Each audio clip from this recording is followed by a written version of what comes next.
ஆண்டவராக இயேசுவின் நாமம் மகிமைப்படுவதாக. இந்த காலை வேளையிலும் உங்களை சந்திப்பதிலே மிகுந்த சந்தோஷம் அடைகிறேன். எல்லாம் நல்லா இருப்பீங்கன்னு விசுவாசிக்கிறேன்.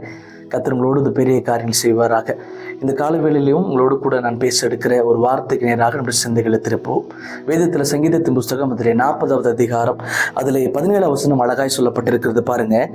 நான் சிறுமையும் எளிமையுமானவன், கர்த்தரோ என் மேல் நினைவாயிருக்கிறார். ஆமென். எனக்கு அன்பான தெய்வ பிள்ளைகளே, ஆண்டோட வார்த்தை எவ்வளோ அழகாக சொல்லப்பட்டு இருக்கிறது பாருங்க. நான் சிறுமையும் எளிமையுமானவன், ஆனால் ஆண்டவர் என் மேலே இன்னைக்கு நினைவா இருக்கிறார். இந்த வார்த்தையை நான் பேசும் பொழுது எனக்கு ஒரு காரியம் ஞாபகம் வருது. ஒரு நாள் நானும் ஒரு மனைவியும் ரொம்ப தூரத்தில் நாங்கள் வண்டியில் பிரயாணம் பண்ணி தூரமாக போயிட்டு இருக்கும்போது பயங்கரமான மழை, பயங்கரமான காற்று, ஒரு பக்கம் மழை வேற நிற்காமல் பேஞ்சிக்கிட்டே இருக்குது.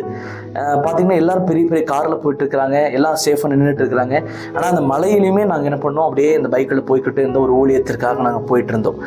அந்த நேரத்தில் எனக்கு ஒரு இருதயத்தில் ஒரு எண்ணத்தை தேவன் கொடுத்தார். என்னன்னா, எத்தனை பேர் பெரிய பெரிய ஆட்கள்லாம் போகிறாங்க, காரில் போகிறாங்க, ஜாலியாக போகிறாங்க, மழையில் நனையாம அவங்க பாட்டுக்கு போயிட்டு இருக்கிறாங்க.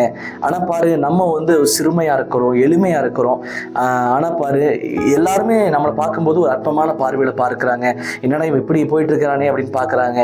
ஆனால் இன்னைக்கு எல்லாரும் அப்படி பார்க்கும் பொழுது ஆண்டுடைய பார்வையில இன்னைக்கு என் மேல ஒருவர் நினைவுள்ளவராக இருக்கிறார். நான் சிறுமையானவன் தான், எளிமையானவன் தான், ஆனாலுமே ஆண்டவர் என் மேல நினைவுள்ளவராக இருக்கிறார்னு சொல்லி அந்த இடத்துல அந்த சூழ்நிலையிலும் ஆண்டவர் நாமத்தை மகிமைப்படுத்தணும். யோசித்து பாருங்க தேவ பிள்ளைகளை, இன்னைக்கு நாம் சிறுமையானவர்கள், எளிமையானவர்கள் தான். ஆனா இன்னைக்கு உலகத்தில் இருக்க கண்கள் உங்களை நோக்காமல் இருக்கலாம். ஆனா இன்னைக்கு ஆண்டவர் உங்களுடைய கண்களை நோக்கி சொல்றாரு, சிறுமையும் எளிமையுமான உன்னை நான் நோக்கி பார்க்கிறேன். எவ்வளவு நல்ல ஆண்டவர் இல்லையா? உலகத்தில் எல்லாரும் மேன்மையானது, அழகானது, அற்புதமானது, பிடிச்சதை எது நல்லா இருக்குதோ அதை தான் தேர்ந்தெடுப்பாங்க. ஆனா ஆண்டவர் சிறுமையும் எளிமையுமா இருக்கிற உங்களை நேசிக்கிறவராக இருக்கிறார். அதனால உங்ககிட்ட ஒன்றும் இல்லை, ஐயோ நான் ரொம்ப சின்னவன், நான் ரொம்ப வேஸ்ட்ன்னு சொல்லி நீங்க எதை குறித்து கவலைப்படாதீங்க.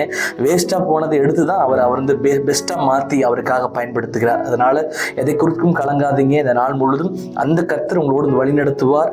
இந்த தேவன் எல்லா நேரத்திலும் உங்களை வழி நடத்துகிற தேவன். அதனால அவர் கரத்தை பிடிச்சு நடக்க கர்த்தர் உங்களை ஆசீர்வதிப்பாராக. Have a blessed day. God bless you.